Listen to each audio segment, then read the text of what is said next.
나승현입니다. 우크라이나 소식으로 이번 한 주 참 마음이 무겁습니다.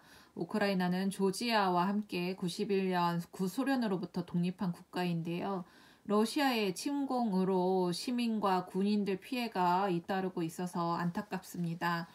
그동안 목소리를 크게 내던 미국은 지금 한 발 물러서는 입장이죠. 피해는 고스란히 우크라이나 시민들에게 돌아가고 있습니다. 조지아 시민들은 곳곳에서 우크라이나 국민에 대한 연대를 표하는 평화 시위를 열었습니다.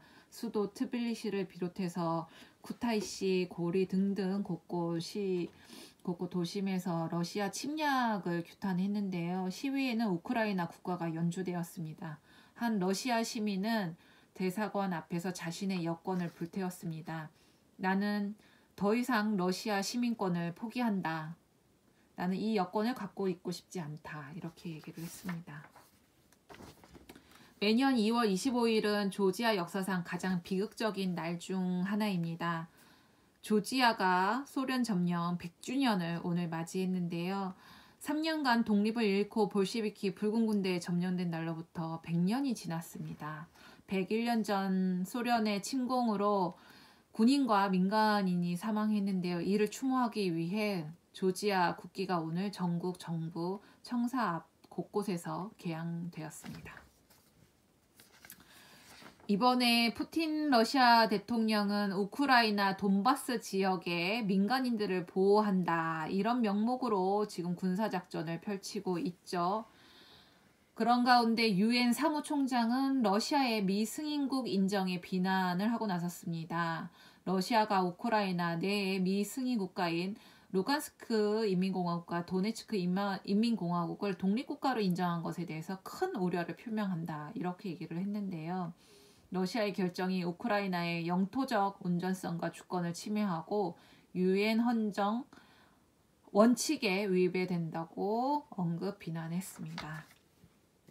한편 벨라루스 국방부 장관은 러시아군이 영구 주둔할 수 있다. 이렇게 언급을 했습니다. 벨라루스군과 러시아군이 대규모 합동 군사 훈련을 했는데요. 우크라이나 돈바스 지역의 긴장이 고조됨에 따라 러시아군이 철수를 하지 않고 벨라루스에 주둔하게 된다. 이렇게 설명을 했습니다. 벨라루스는 지리적으로 보면 우크라이나의 바로 위쪽에 위치한 나라이기도 하죠. 그리고 눈에 띄는 글이 있어서 좀 소개해 드리려고 합니다. KBS 최경영 기자가 페북에 쓴 글인데요. 저널리스트로서 러시아 관점에서 본 내용이 흥미로웠습니다. 1997년 이전 나토와 1997년 이후의 나토, 러시아 관점에서 봤을 때 나토의 동진, 서유럽의 동유럽, 즉 소련의 구영토를 집어삼키는 과정은 극적이다.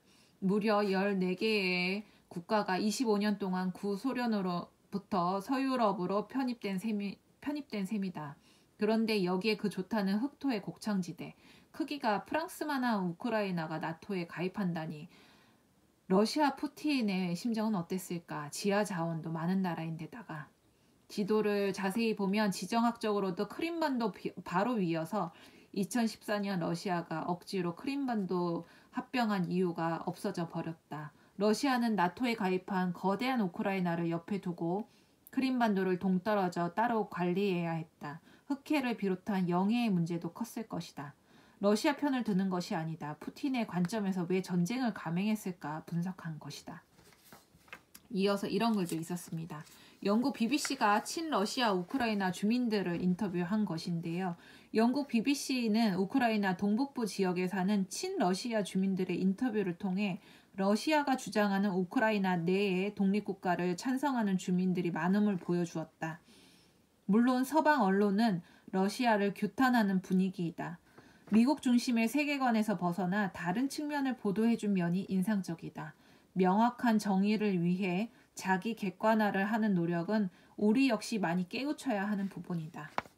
미국 중심의 언론 보도를 이렇게 날카롭게 저널리스트로서 짚은 내용이 인상적이어가지고 또 말씀드렸습니다. 그리고 오늘날 사태를 자초한 것은 우크라이나 대통령이죠. 코미디 출신이라고 알려져 있는데요. 지금 바로 현재 25일 뉴스 지금 저녁 뉴스를 보니까 우크라이나가 러시아와 적대적 행위를 중단하고 협상할 것으로 보인다. 이런 얘기를 했는데 우크라이나 대통령은 역대급 인기를 누린 시트콤에서 부패와 싸우는 대통령 역을 맡아서 인기를 얻었고 국민 영웅으로 단숨에 떠올랐으며 그 덕분에 대통령이 되었다고 합니다. 그야말로 이미지로 대통령을 뽑은 것인데요. 3월 9일 얼마 남지 않은 우리 대선이 오버랩된다. 이런 분들이 많이 계십니다. 국가 최고의 지도자는 이미지보다도 어떤 지능과 그에 맞는 능력이 수반되어야 하지 않을까. 이 우크라이나 사태를 통해서 다시 한번 생각하게 되는 것 같습니다. 이상 조지아 뉴스였습니다. 고맙습니다.